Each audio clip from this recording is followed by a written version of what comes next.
Ha? Yan, dito tayo sa Batangas. Dito sa White Sun. Ayan, napakaganda yung paligid. Kaso masyado lang malakas ang alon. Gawa ng umulan kagabi. Pero ang ganda dito. Pagka gusto nyo dito mga boss, meron silang number. Pwede yung tawagan at pwede nyo ring magpa-reserve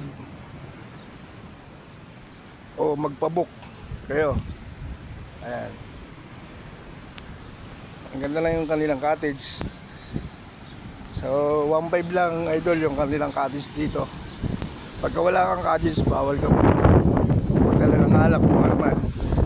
Pero pagka kumuha ka ng cottage, eh pwede ka mag-inom.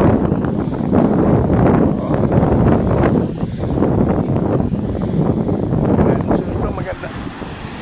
Maganda yung paligid dito. Ayan. Taas ng araw. Ang kagabi.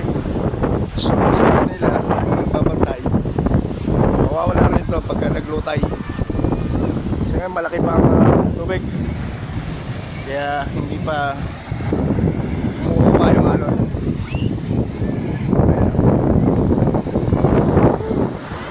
Ayan, kaganda.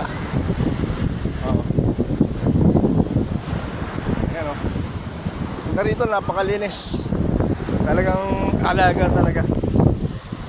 Talagang maraming turista na pumupunta dito. So mura lang yung kanilang cottage.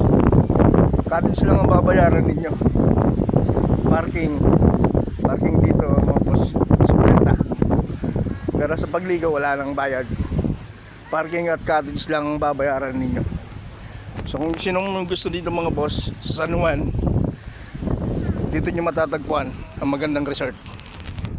So, kung sino mong may gusto idol, ilalagay ko sa comment section sa baba ang kanilang contact number. Thank you.